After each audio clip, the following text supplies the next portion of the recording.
నమస్తే, welcome to prime nine desk analysis. నేను మీ Brahmanaidu. TDP, BJP, Janasena కూటమిలో భాగంగా భారతీయ జనతా పార్టీ అధికారికంగా పోటీ చేసేటువంటి స్థానాల లిస్ట్ అయితే విడుదల చేసింది. ఇప్పటికే భారతీయ జనతా పార్టీ 10 అసెంబ్లీ స్థానాలతో పాటు 6 పార్లమెంటు స్థానాలు పోటీ చేసినట్టయితే గతంలో ప్రకటించింది. దీనికి సంబంధించి పార్లమెంటు స్థానాలకు సంబంధించి 6 పార్లమెంటు స్థానాలు అభ్యర్థులతో పాటు అయితే ప్రకటించింది. ప్రధానంగా చూస్తే అరకు, కొత్తపల్లి గీత, అదేవిధంగా Anakapalli CM Ramesh, Rajahmundry Purandeswari, Narasapuram Bhupathiraju Srinivasa Varma, Tirupati SC reserved Varaprasadarao, Rajampet Kiran Kumar Reddy, దాదాపు 6 పార్లమెంట్ స్థానాలను అయితే ఖరారు చేసింది. వీటిలో కనుక చూస్తే 2 రిజర్వ్డ్ స్థానాలు, ఒకటి అరకు ఎస్టీ, ఇంకొకటి తిరుపతి ఎస్టీ, 2 రిజర్వ్ స్థానాలు ఉన్న పరిస్థితి ఉంది. అయితే గతంలో చూస్తే కూటమిలో భాగంగా భారతీయ జనతా పార్టీ తరపు నుంచి విజయనగరం కూడా పోటీ చేసే అవకాశం ఉంది అనేటువంటి చర్చ అయితే జరిగింది. విజయనగరం నుంచి పల్సస్ గ్రూప్ ఆఫ్ కంపెనీ అధినేత గేదెల సీనుబాబు అయితే పోటీ చేస్తారనుకున్నటువంటి తరుణంలో అనూహ్యమైనటువంటి రీతిలో భారతీయ జనతా పార్టీ విజయనగరం ప్లేస్లో నరసాపురం స్థానాన్ని అయితే తీసుకుంది. నరసాపురానికి సంబంధించి ఎవరైతే భూపతిరాజు శ్రీనివాస వర్మ ఉన్నారో, గతంలో మొదటి నుంచి కూడా భారతీయ జనతా పార్టీలో ఉన్నటువంటి సీనియర్ నాయకుడు ఆయన పేరును ప్రకటించింది.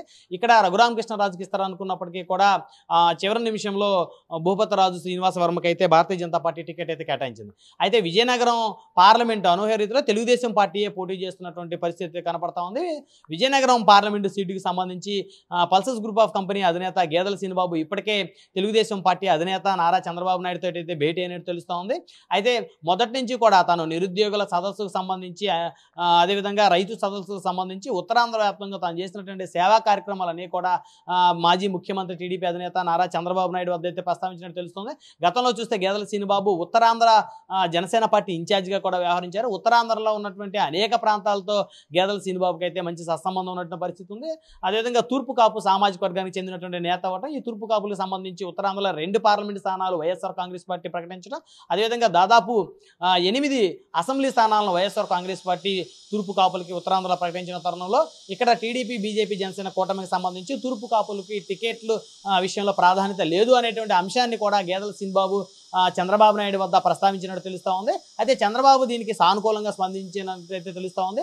విజయనగరం పార్లమెంట్ నుంచి గేదెల సీనుబాబుకి అవకాశం ఇచ్చేటువంటి పరిస్థితి అయితే ఖచ్చితంగా ఉందని చెప్పుకోవచ్చు. ఇప్పటికే నారా చంద్రబాబు నాయుడు గేదెల సీనుబాబు అభ్యర్థిత్వాన్ని అయితే యాక్సెప్ట్ చేసినట్టు తెలుస్తూ ఉంది.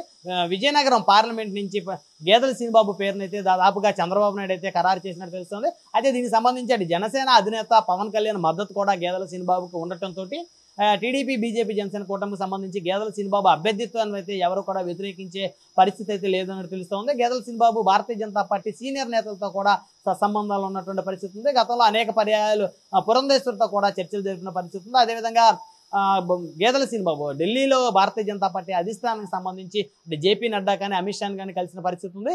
ఆయన అభ్యర్థిత్వం గురించి కూడా భారతీయ జనతా పార్టీకి సంబంధించి కూటమిలో ఆయన పోటీ చేయాలనేటువంటి ఇంట్రెస్ట్ని కూడా గేదెల సీనుబాబు ఢిల్లీ బీజేపీ పెద్దలకైతే గతంలో కూడా వివరించిన పరిస్థితి ఉంది. కాబట్టి ఆయన అభ్యర్థిత్వాన్ని ఎవరో కూడా వ్యతిరేకించే పరిస్థితి లేదు. అందులో ప్రధానంగా బీసీలకు పెద్దపీట వేయాలనే అంశంతో, అందులోనూ తూర్పు కాపులు అత్యధిక ఓట్ బ్యాంక్గా ఉన్నటువంటి తూర్పు కాపులకు ఉత్తరాంధ్రలో, అందులో వైఎస్ఆర్ కాంగ్రెస్ పార్టీ తూర్పు కాపులకు ఎక్కువ స్థానాలు ఇచ్చింది. కాబట్టి తూర్పు కాపు ఓట్ బ్యాంకు తమ వైపు తిప్పుకోవాలంటే ఖచ్చితంగా గేదెల సీనుబాబుకి టికెట్ ఇవ్వాల్సినటువంటి అవసరం ఉందనేటువంటి ఒక దృక్పథానికైతే చంద్రబాబు నాయుడు అయితే వచ్చినట్టు తెలుస్తుంది. మొత్తానికి కనుక చూస్తే చంద్రబాబు నాయుడు గేదెల సీనుబాబు అభ్యర్థిత్వాన్ని అయితే బలపరిచినట్టు తెలుస్తూ ఉంది.